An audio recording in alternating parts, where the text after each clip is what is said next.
case, it's a minima. In the other case, it's a maxima. Going back to the domain and range. So domain is all of the x values of the graph. So with that, if we're looking at a graph,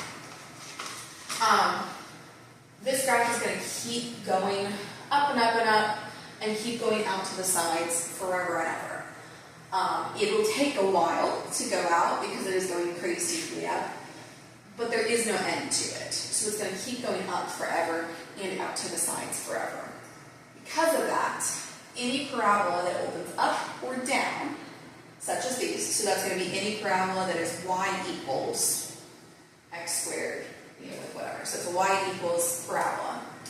The domain, so all of the x values, is just going to be all real numbers. So again, anything that opens up or down, the domain equals all real numbers.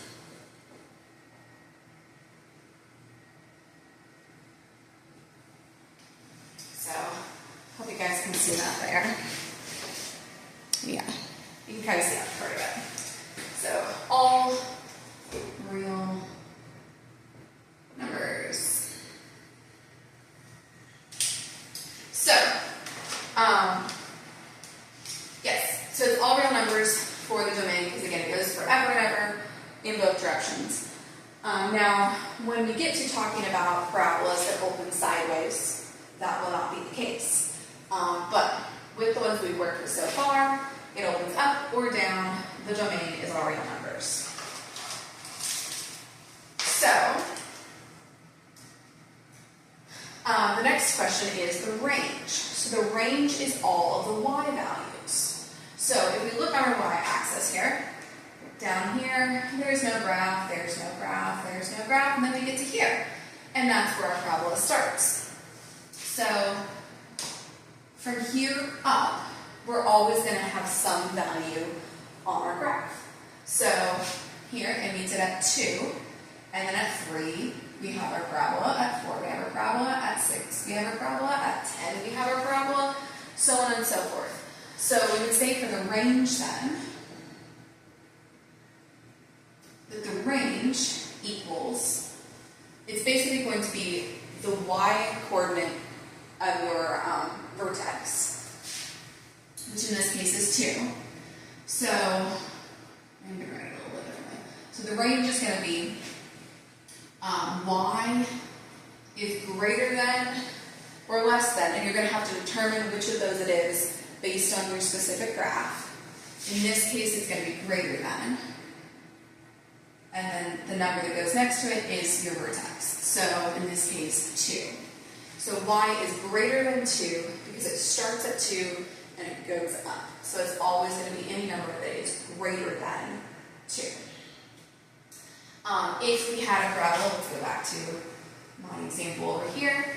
If we had a parabola that opens down, let's say this is our vertex here, we would say that y is less than -4 because that would be the coordinate of that particular parabola.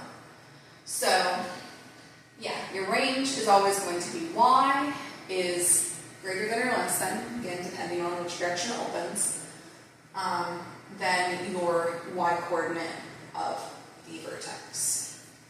So, hope that makes sense. So domain, range, like that. The last thing they could ask you is they may ask you to find the zeros of a function. The zeros are the points where it's going to cross the x-axis.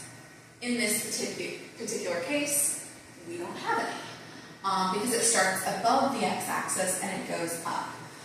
So for this one, you can't demonstrate that, it doesn't have them. If you had one like this though, it would. So these 2 points where it crosses the x-axis would be your zeros. So I'll go ahead and demonstrate that with one of the other equations as we get to it.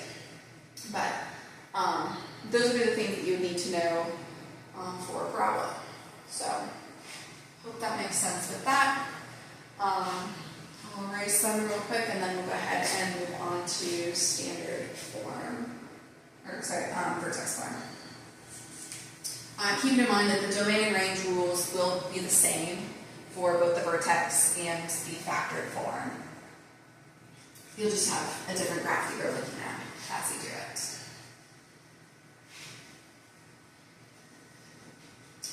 Okay. So, going back to our steps, because we kind of worked through all of them with our standard form. So if we're going back to our steps, we did step 1, which is what is it? We're on to the vertex form. And I'll go ahead and label these two. This is vertex form, this was standard form, and this is factored.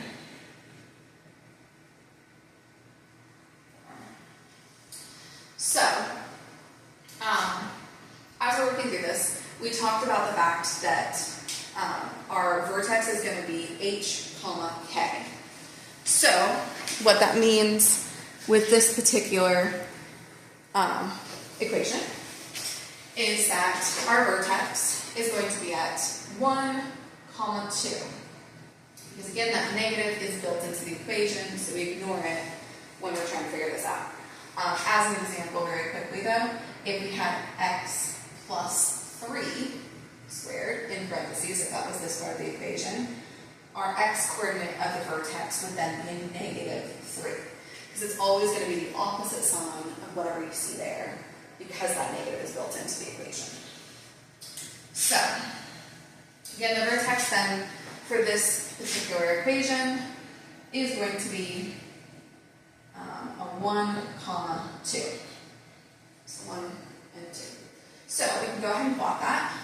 So 1, 2, that's our point. So we're going to go from there the same way as we did with the standard equation, which is we're going to create a table. So it's always going to be our go-to method to figure out any other points beyond the original. Always create that table. So figure out what it is, find the vertex, create a table. So x, y. Again, we're going to pick two numbers to either the left or the right of our vertex. In this case, I'm going to go ahead and go to the left. Again, I like to use 0. 0 just makes life easier. So we're going to use 0, and we'll use negative 1. So, as we go through here, we're going to plug it into this equation. So our equation is y equals negative x, which in this case is going to be a 0, minus 1 squared plus 2. So, if we do 0 minus 1, it's just negative 1. Negative 1 squared is going to be a 1. But now this negative comes into play, so it's easy to forget about the negative outside, because you think, oh, I squared it, so it must be positive. Well, it was, but then we add this on. So we always square whatever's inside first, and then we apply whatever's outside. So, important to not forget that part. So now we have negative 1 plus 2, which is just going to give us a positive 1. So that is one of our points there, and then we're going to repeat the process with our negative 1. So we'll go ahead here, replace our 0 with negative 1. So we have negative 1 minus 1 is going to be a negative 2. Negative 2 squared is going to be a 4. And then again, we bring that negative in. So it's negative 4 plus 2. And that is going to give us a positive 2. So, what we have then is that at 0, we are going to have a positive 1. And, sorry, my apologies, this is going to be a negative 2. Here's something's wrong. So yes, this is going to be a negative 2 because negative 4 plus 2 is negative 2. So, at negative 1, we have a negative 2. So, then we need to ask ourselves the questions that we did with the previous one, which step 1 is where's our axis of symmetry? Because that's what's going to allow us to then flip our points over to the other side. So our vertex goes right here through x equals 1. So we have x equals 1 as our axis of symmetry.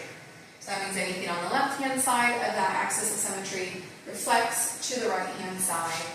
So we can just copy these points over here to this side